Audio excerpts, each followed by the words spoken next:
January 2013. France sends in 4,000 troops to Mali. Their mission? To combat rebel fighters sweeping through the country. French President François Hollande says the rebels are linked to Al-Qaeda and that they pose a global security threat, that Europe needs to be safeguarded. He says his country's intervention in Mali complies with international law. France has a long history of intervention and interference in its former African colonies. Regions rich in resources such as oil, gas, gold, and uranium, much of it untapped. This is the story of the French connection in Africa.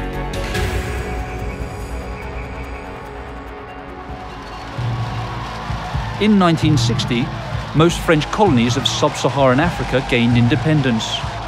2 years later, it was Algeria's turn. The North African country then nationalized its oil, and France lost its primary source of energy. In need of an alternative, the French turned further south, to their former colonies.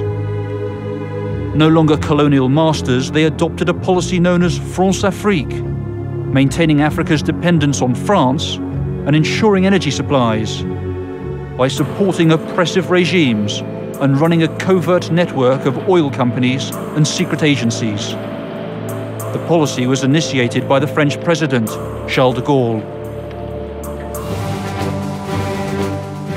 Late 1972 in West Africa, Benin declared itself a Marxist state, and President Mathieu Kérékou nationalized the country's oil.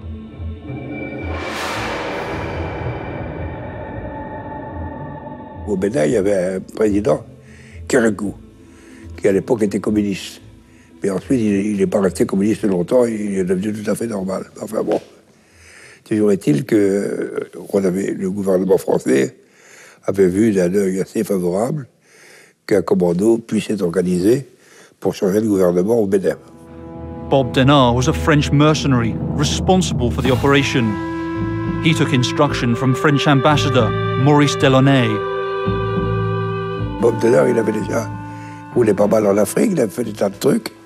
Et quand il est arrivé avec moi, il avait déjà une expérience assez particulière. Denard had fought in the Belgian Congo during the early 60s. His objective there was to keep the mining resources of the Katanga province under Western control. Years later, in 1977, the French called on him again to set things right for them in Benin. Bob Denard avait constitué une petite équipe d'une centaine d'hommes qui avait été formée au Gabon, dans un coin retiré. Et le jour où ces gens étaient prêts, il était décidé de faire cette tentative de putsch sur le Bénin. The mission was a disaster. Landing in Benin, Denard and his relatively small force were outnumbered by the Benin army and forced to make a quick escape. For the French, their mission officially didn't exist. Denard was on his own. Bob Denard est venu me demander l'hospitalité. Je ne lui ai pas refusé. Je l'ai envoyé dans une ancienne mission catholique qui était à 40 km de Libreville. Il dit, vous restez là, vous vous écrasez, avec 2 ou 3 de vos hommes. Et puis voilà. Et il m'a dit, qu'est-ce que je vais faire? Je vais faire des légumes, si vous voulez. Alors, il a pris ça du bon côté. Il s'est mis à faire des légumes pendant 3 mois. Et au bout de 3 mois, évidemment, il a trouvé une autre solution pour aller ailleurs. Et sa carrière a continué. Denard called himself a corsair, a pirate of the Republic. He was arrested by the French authorities and forced to stand trial for his failed action in Benin. Moi, j'estime que Robert Denard est un très honnête homme, c'est un grand patriote, c'est un homme qui a rendu beaucoup de services à la France, et je suis un petit peu indigné qu'il puisse aujourd'hui comparaître devant un tribunal correctionnel. Bob Denard n'a jamais fait aucune mission sans avoir l'aval, plus ou moins officiel, plus ou moins dit, du gouvernement français. Il y a le président Giscard d'Estaing qui s'est défaussé dans cette affaire-là, il a eu tort, mais tous les autres présidents avaient reconnu que Bob Denard avait rendu des services éminents à la France. But France was never officially involved in these significant missions that Denard carried out. Maurice Delaunay prefers to remain silent about them. Bob Denard, quelquefois, je l'ai mis à contribution pour des choses un peu particulières et j'étais sûr que je pouvais absolument compter sur lui et sur sa discrétion. Des choses un peu particulières, bon, c'est... Oh, ben, je ne peux pas tout vous raconter.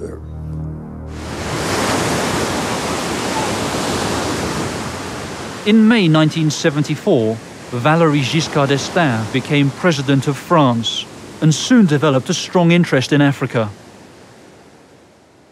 Bientôt la clé des champs pour Valéry Giscard d'Estaing, ou plutôt la clé des savanes, car dans quelques heures commencent pour lui les vacances. Les vacances, il achève sa visite au Gabon, une frontière à traverser, et il sera au Zaïre. Au Zaïre, croit-on savoir, comme disent les journalistes pudiques, car en fait, Valéry Giscard d'Estaing n'a pas donné de précision réelle sur ses vacances. Si safari il y a, il aura lieu dans les forêts africaines, loin des regards indiscrets. Giscard me faisait venir à l'Élysée, il me disait, voilà, je vais venir au Gabon, à Noël, et pour aller dans le coin que je connais bien, c'était Kaba, qui est à 1000 km de Libreville.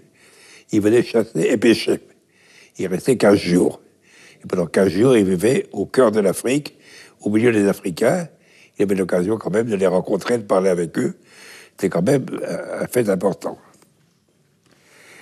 Et puis, ensuite, il a eu des relations douteuses et privilégiées, à la fois avec Bokassa. Jean Bedel Bokassa. In 1965, Bokassa seized power in the Central African Republic, a former colony of France. It was a key territory for the French, who had stationed a large military contingent there. Strategically located in the middle of the continent, it was possible to quickly deploy troops to any region from the Central African Republic.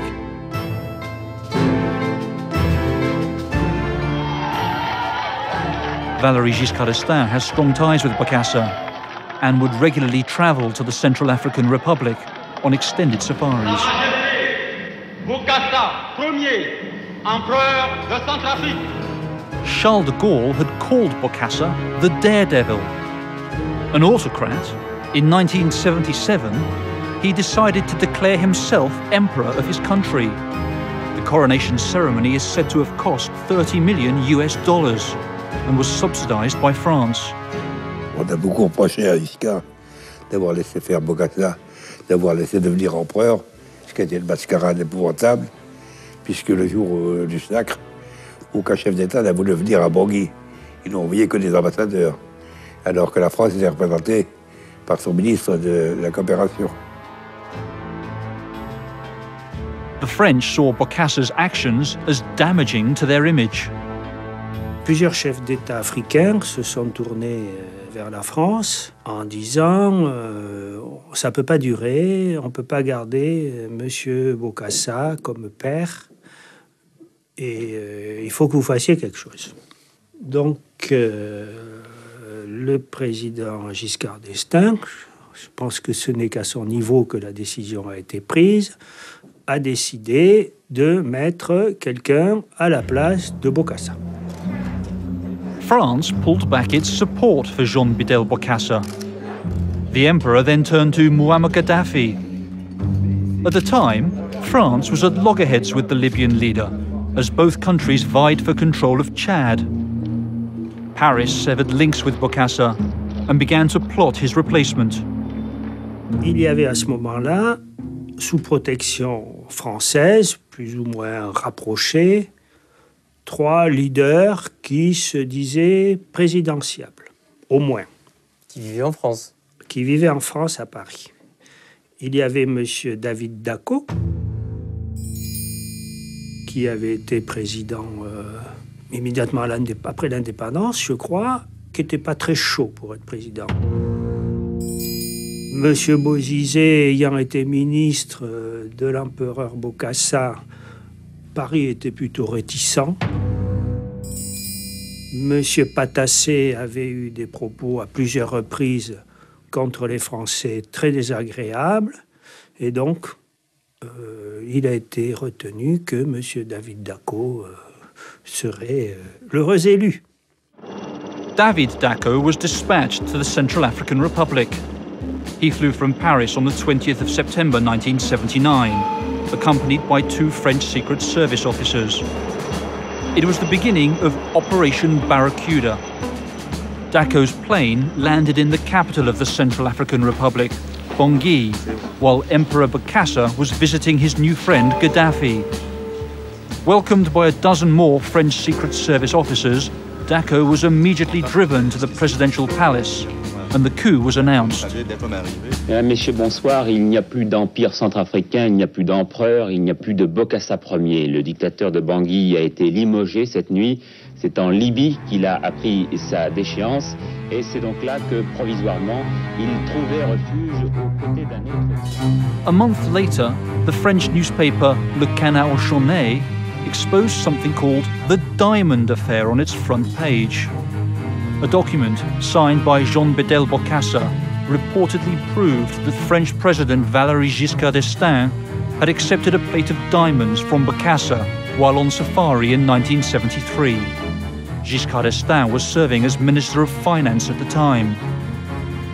When confronted with the allegations, he refused to comment. On en termine avec cette question. Votre silence, c'était ni de l'embarras, ni de l'indifférence, ni du mépris. Ouais, c'était quelque chose qui tenait aussi, permettez-moi de vous le dire, à mon caractère et à l'idée que j'ai de ma fonction, et qui est qu'il faut laisser les choses basses mourir de leur propre poison.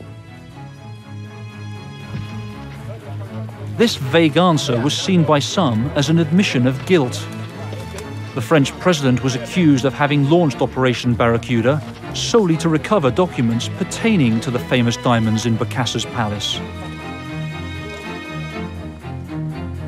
2 years later, in 1981, Jacques Chirac and Giscard d'Estaing would face off in the presidential elections.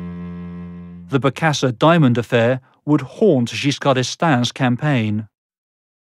Je considère, et je ne me trompe pas, que c'est une histoire totalement tordue.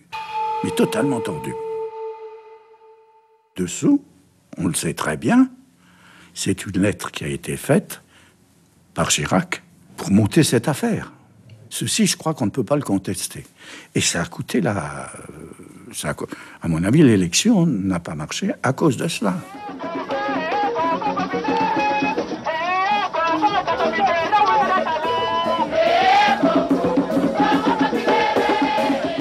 Neither Giscard d'Estaing nor Chirac won the 1981 presidential elections. Instead, France chose the leftist François Mitterrand. Mitterrand nominated Jean-Pierre Cot as his Minister of Cooperation, a job that involved managing France's relationships in Africa. But Cot had never dealt in Africa before. C'était un peu une surprise, car je n'avais jamais été en Afrique, ou à peine, et je ne connaissais pas le sujet, j'étais plutôt un spécialiste des affaires européennes. But Cot knew what he needed to do. Il y avait une volonté de notre part qui était évidemment de changer la politique africaine de la France, et même une certaine obsession de la France-Afrique liée aux barbouzes. Et donc, nous avions de ce point de vue-là un souci qui était un petit peu de faire le ménage. The first step of this clean-up was to fire Maurice Robert, the French ambassador to Gabon. Robert had climbed through the ranks of the Secret Service and had also worked for the oil company ELF. In his memoir, he wrote, "I had the honor of being the first ambassador to be fired by the left." Je considère comme un honneur d'avoir viré Maurice Robert, d'avoir obtenu qu'il soit viré plutôt. Il symbolisait une période que nous considérions comme dépassée. During his trips throughout Africa, Cot never hesitated to voice his opinion. Je crois que nous avons manqué de rigueur avec nos partenaires. Nous n'avons pas eu le courage de leur dire quand ils faisaient de bêtises. Il y a un minimum de respect des droits de l'homme sur lequel nous devons être tout à fait intransigeants. Ce qu'on appelait la sûreté dans notre vieux vocabulaire révolutionnaire, c'est-à-dire le droit de ne pas être assassiné, le droit de ne pas disparaître, le droit de ne pas être torturé, le droit de ne pas être emprisonné arbitrairement pour ses opinions. Ce minimum-là, partout où nous allons et partout où nous discutons, nous le disons, nous le défendons, nous le faisons avancer, et le cas échéant, nous en tirons des conséquences. As his chief advisor on African affairs, President Mitterrand picked a former dental surgeon, Guy Pen. Monsieur Pen a utilisé son réseau franc-maçon. Vous savez que tous les responsables africains appartiennent à une loge maçonnique. Ils adorent ça, les Africains. Pour eux, c'est des trucs secrets. Là, vous savez, c'est l'Afrique mystérieuse. Et alors, ils ont utilisé ce réseau. Bon, c'était leur droit le plus absolu, hein, pour reprendre, si vous voulez, l'influence qu'ils n'avaient pas encore récupérée. Pen had replaced Jacques Foccart, President de Gaulle's Africa advisor, but still remained in regular contact with him. When President Giscard d'Estaing handed over power to Mitterrand, he had tried to ensure continuity in France's African policy. Le président dit à ses collaborateurs, qui sont tous réunis, pas de contact avec les successeurs, sauf pour Kirch, étant donné que ce sont des affaires africaines en dehors de... Donc ça veut dire que le président Giscard d'Estaing fait une exception pour les affaires africaines. Oui, tout à fait. Et vous demande de passer le relais à votre successeur. Tout à fait, oui. Et ensuite, c'est vrai que Guy Pen m'a appelé pour avoir des informations. Et donc, je l'ai reçu chez moi. Je parlais librement. D'un côté, il y avait Cotte, de l'autre côté, il y avait Guy Pen. Jean-Pierre Cotte, c'était l'ouverture sur le tiers-monde, le discours généreux, le développement, les Nations Unies, les droits de l'homme. Très bien, ça donnait une image à laquelle Mitterrand tenait beaucoup. Et puis de l'autre côté, il y avait la politique symbolisée par Guy Pen, qui était une politique de relations directes avec les chefs d'État africains, de consolidation de ces régimes, quelle que soit la situation, et qui était une politique plus classique, je dirais, de la France-Afrique. Et François Mitterrand trouvait très commode d'avoir ces deux fers au feu, comme je dis, et de pouvoir jouer sur les deux tableaux. Mais ça n'a eu qu'un temps, parce qu'à partir d'un certain moment, il a fallu choisir, et Mitterrand a choisi.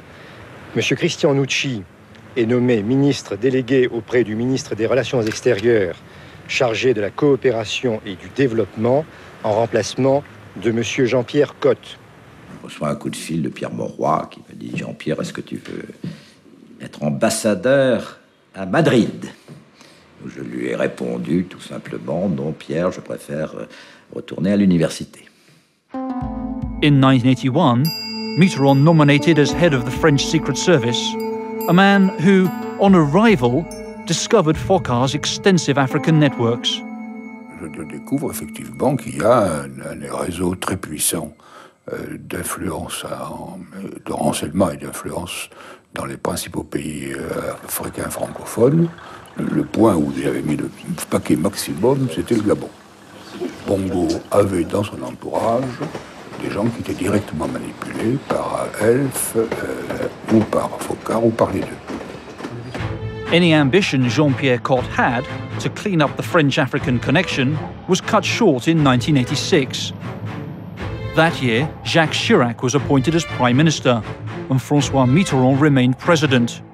Chirac immediately put the 72-year-old Jacques Foccart back in business as his advisor on African affairs. Mitterrand, in turn, nominated his own son, Jean-Christophe, to be Mr. Africa, his advisor on African affairs.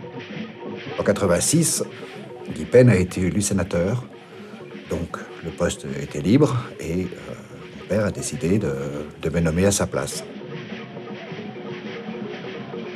J'avais quand même derrière moi une longue expérience africaine en tant que journaliste et avant en tant que coopérant. Est-ce que c'était pas un peu délicat que le monsieur Afrique de l'Élysée soit le fils du président de la République? Pourquoi? Je suis interdit de travail? Parce que j'ai un nom. Je suis à un poste où j'ai des compétences et un passé. Beaucoup de mes prédécesseurs n'avaient pas ce passé-là. J'y suis resté quand même en tant qu'adjoint et en tant que patron de cette cellule. J'y suis resté plus de 10 ans.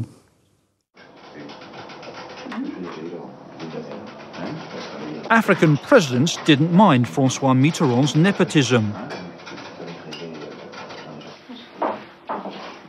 After all, the president's son was now in a post where personal relations were essential. Est-ce qu'il vous arrivait de discuter de ces affaires-là aussi au petit déjeuner ou Ça arrivait des fois, bien sûr, mais c'était un de mes avantages. C'est que je pouvais en parler en dehors des heures de bureau. But the Chirac-Foccart alliance was too powerful for President Mitterrand and his son. Jean-Christophe found it difficult to establish his position. His detractors called him "Daddy told me." The result was a total paralysis of any efforts to define an African policy. This was clear in 1986 at the summit of French-speaking countries in Lomé, the capital of Togo. La détente en musique, l'harmonie même au sommet, voilà pour la scène et pour les caméras. Mais en coulisses, images différentes, climat différent. Jean-Christophe Mitterrand, le conseiller aux affaires africaines à l'Élysée, est omniprésent. Le fils du président n'est pas seul. À ses côtés, son prédécesseur, Guy Pen, qui a quitté officiellement l'Élysée, mais qui a fait tout de même le voyage pour une raison précise. Pour marquer en quelque sorte un autre homme, Jacques Foccart, l'homme de Chirac pour l'Afrique, après avoir été celui de De Gaulle et de Georges Pompidou. Jacques Foccart, dit le Sphinx. Les trois hommes sont souvent près les uns des autres, et il leur arrive bien sûr de discuter entre eux, à Paris, mais jamais en public, comme s'ils voulaient délimiter leur territoire. Comme s'il y avait à Lomé 2 délégations françaises.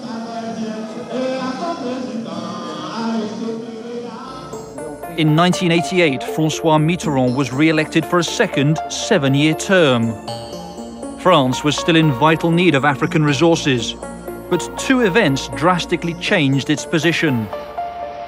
In 1989, the fall of the Berlin Wall signified an end to the Cold War. In turn, France no longer had to keep communism at bay in Africa.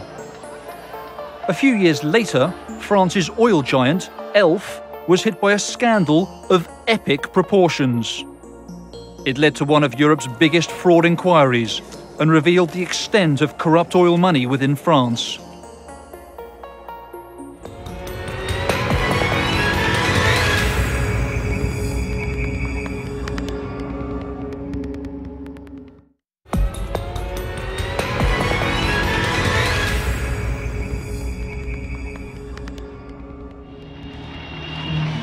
France has a long history of intervention and interference in its resource-rich former African colonies. A policy known as France-Afrique, seeking to control Africa and its resources through oppressive regimes and a covert network of secret agencies and oil companies. In 1994, one of France's biggest oil companies, Elf, was in trouble. A French magistrate had begun to investigate Elf's finances. Buried within the company accounts was a chain of fraud and bribery that led all the way to the top of the French government. From its early days, Elf had used its oil profits to fund clandestine operations in Africa and finance politics at home. L'important pour le général de Gaulle, c'était de ne pas en être éclaboussé. Mais il savait ce qui se passait.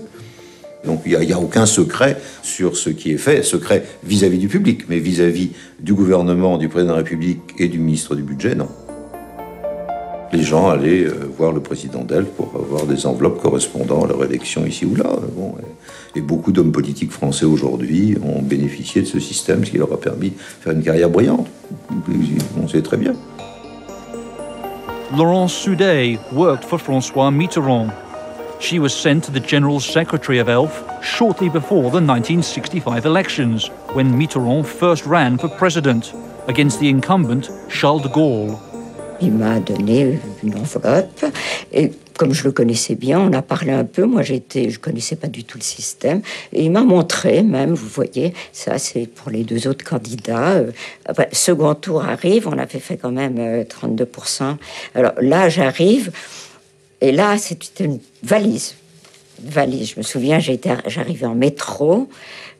Bon, alors la deuxième fois, je me suis dit, je peux pas aller en métro avec ça. J'ai cherché un taxi désespérément. À l'époque, c'était comme aujourd'hui, on n'en trouvait pas. Enfin, j'étais dans la rue avec ma valise sur le cœur.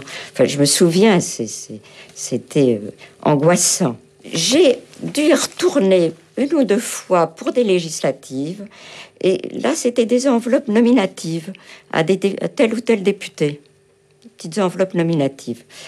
J'y suis retournée pour la campagne de 74, où j'ai vécu à peu près le même topo. François Mitterrand was elected president in 1981 and again in 1988. In his second term, he nominated Loïc Le Floch-Prigent as head of ELF.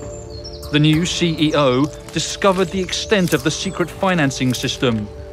He revealed this to the man he considered to be his boss, François Mitterrand. Je dis, bon, il y a un fonctionnement qui est un peu particulier. On finance des gens en Afrique, qui financent des gens en France, et est-ce que ce système est un système auquel je mets un terme ou pas? Le président de la République me dit, vous continuez comme on a fait dans le passé, mais vous ne nous oubliez pas. Voilà. Et nous, c'est le Parti socialiste. Il dit, il ne faut pas nous oublier. Je vous répète ces propos, c'est à vous de les interpréter. Je les ai interprétés à ma manière.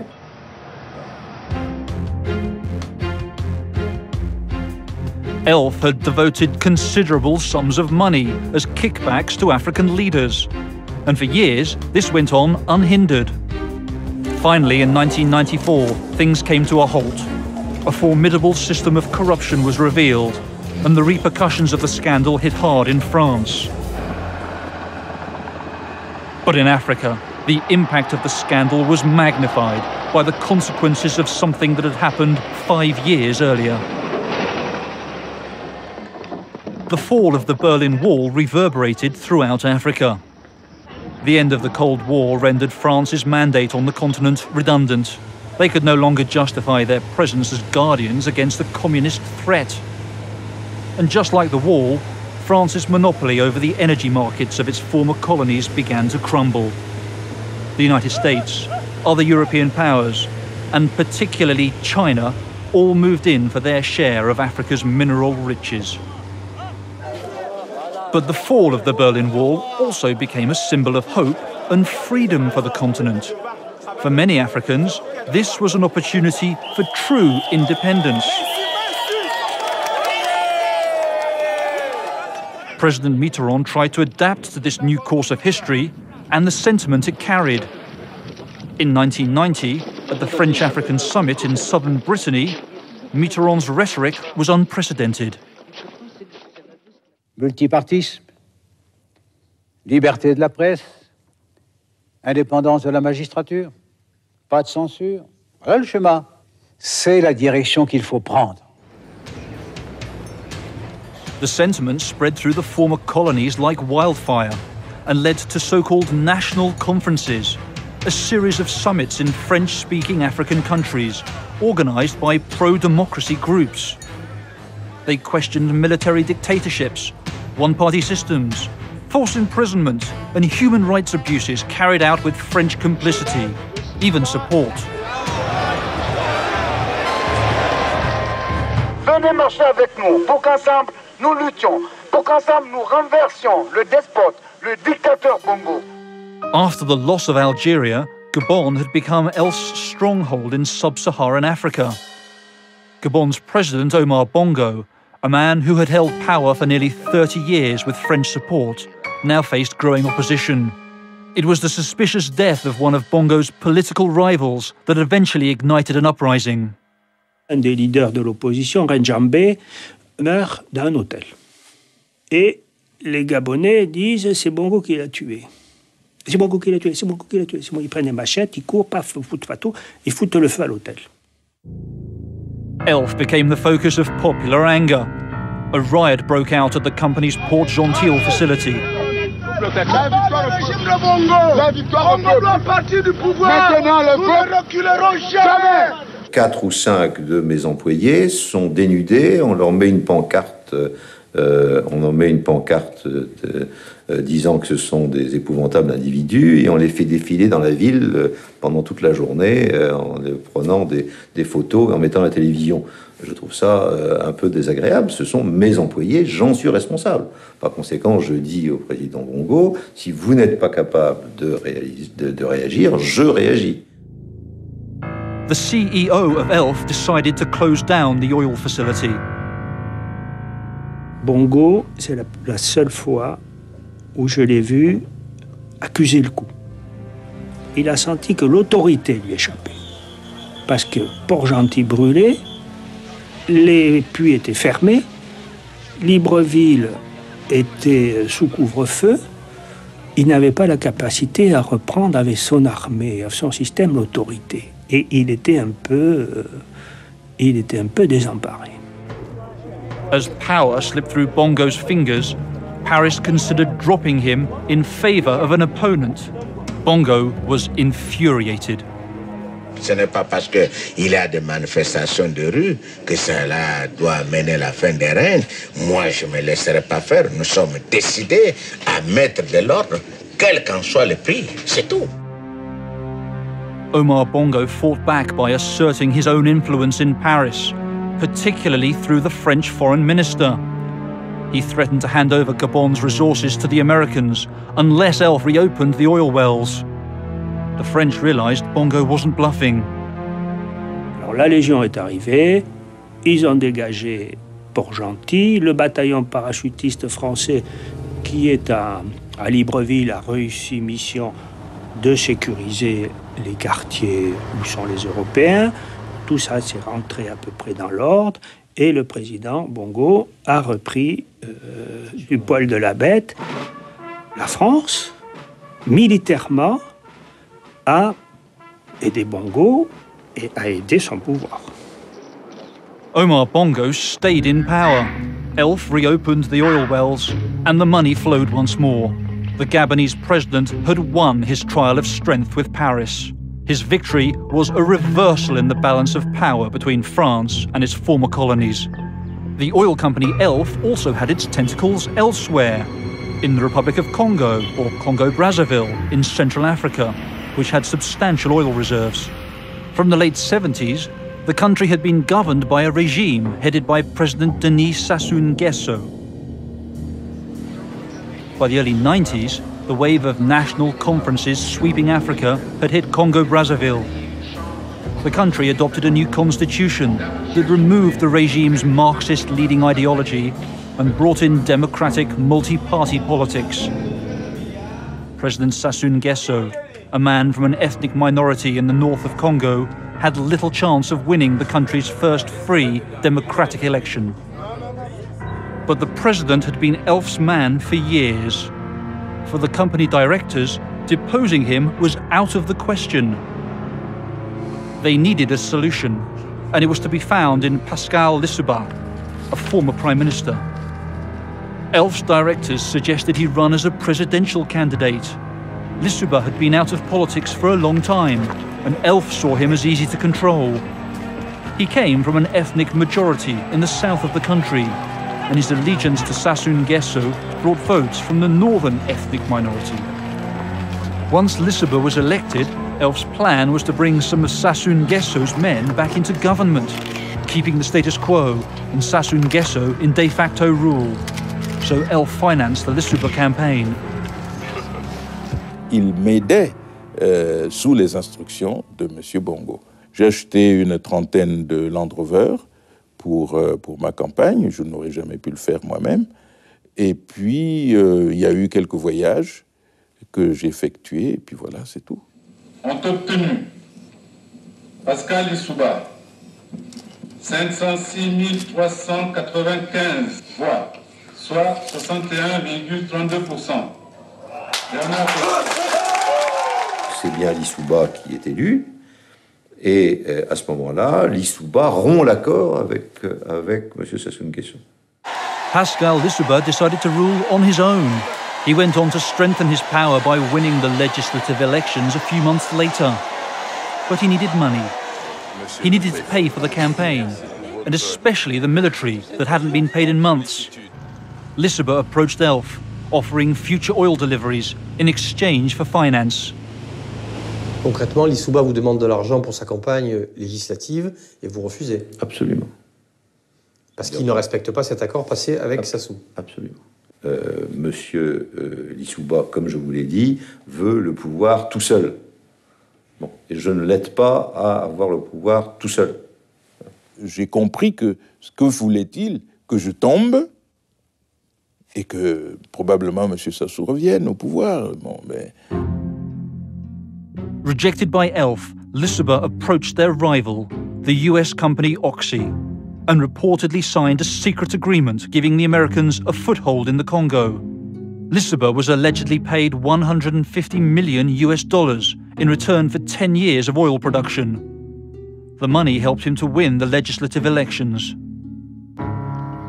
But immediately, an armed conflict broke out between his supporters and those of former President Denis Sassou Nguesso, who was supported by Elf.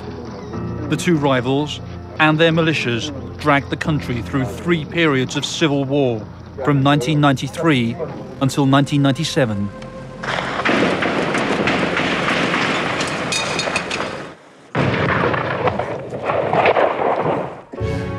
Sassou Nguesso's war effort was backed by a regional ally, José Eduardo dos Santos, president of Angola, another client of Elf Oil. Le golfe de Guinée ou le réservoir à pétrole d'Elf Aquitaine. De cette région d'Afrique, le groupe pétrolier français extrait 60% de sa production. Une source qui n'est pas prête de se tarir. Cette fois-ci, les géologues et les ingénieurs d'Elf sont tombés sur un énorme gisement, peut-être le plus gros d'Afrique.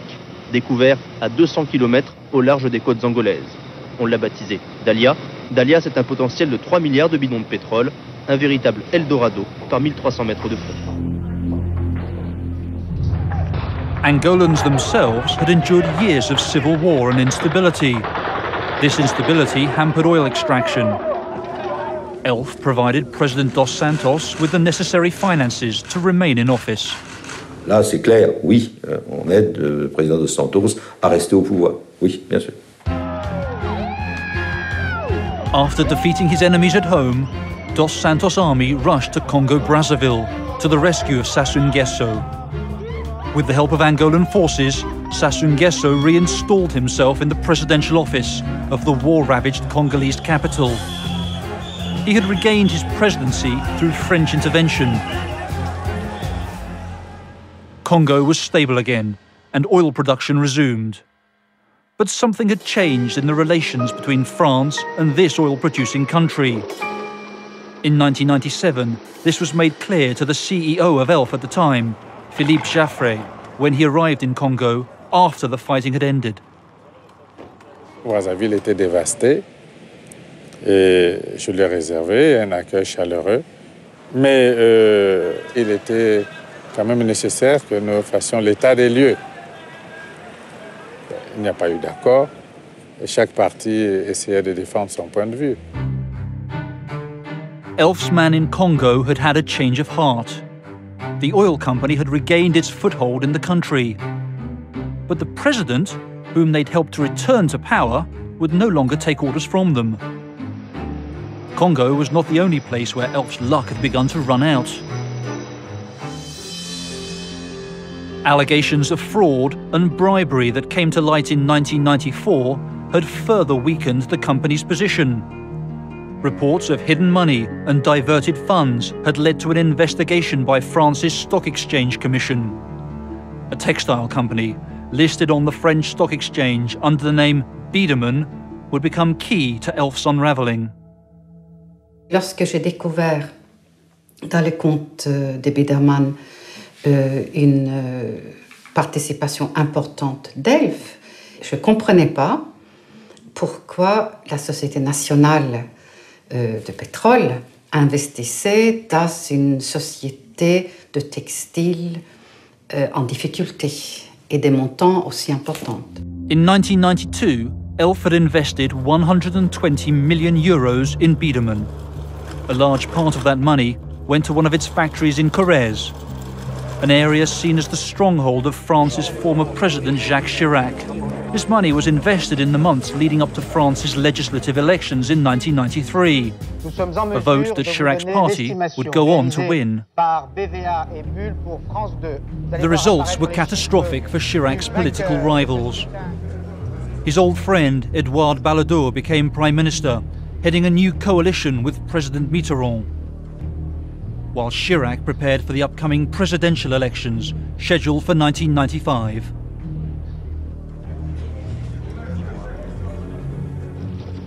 Upon Chirac's request, President Mitterrand replaced ELF's CEO, Loïc Le Floch-Prigent, with Philippe Jaffray, a personal friend of Chirac. M. Balladur vient le voir en lui disant il faut que M. Le Floch-Prigent s'en aille et je veux le remplacer par M. Jaffray. Il m'appelle en disant voilà ce qui va se passer. Bon, et il m'appelle en disant qu'est-ce que j'ai demandé à ce que vous ayez quelque chose. On va vous proposer Gaz de France. Il faut que vous l'acceptiez. Très bien, parfait. But evidence from the Elf-Biedermann investigation made things far from perfect.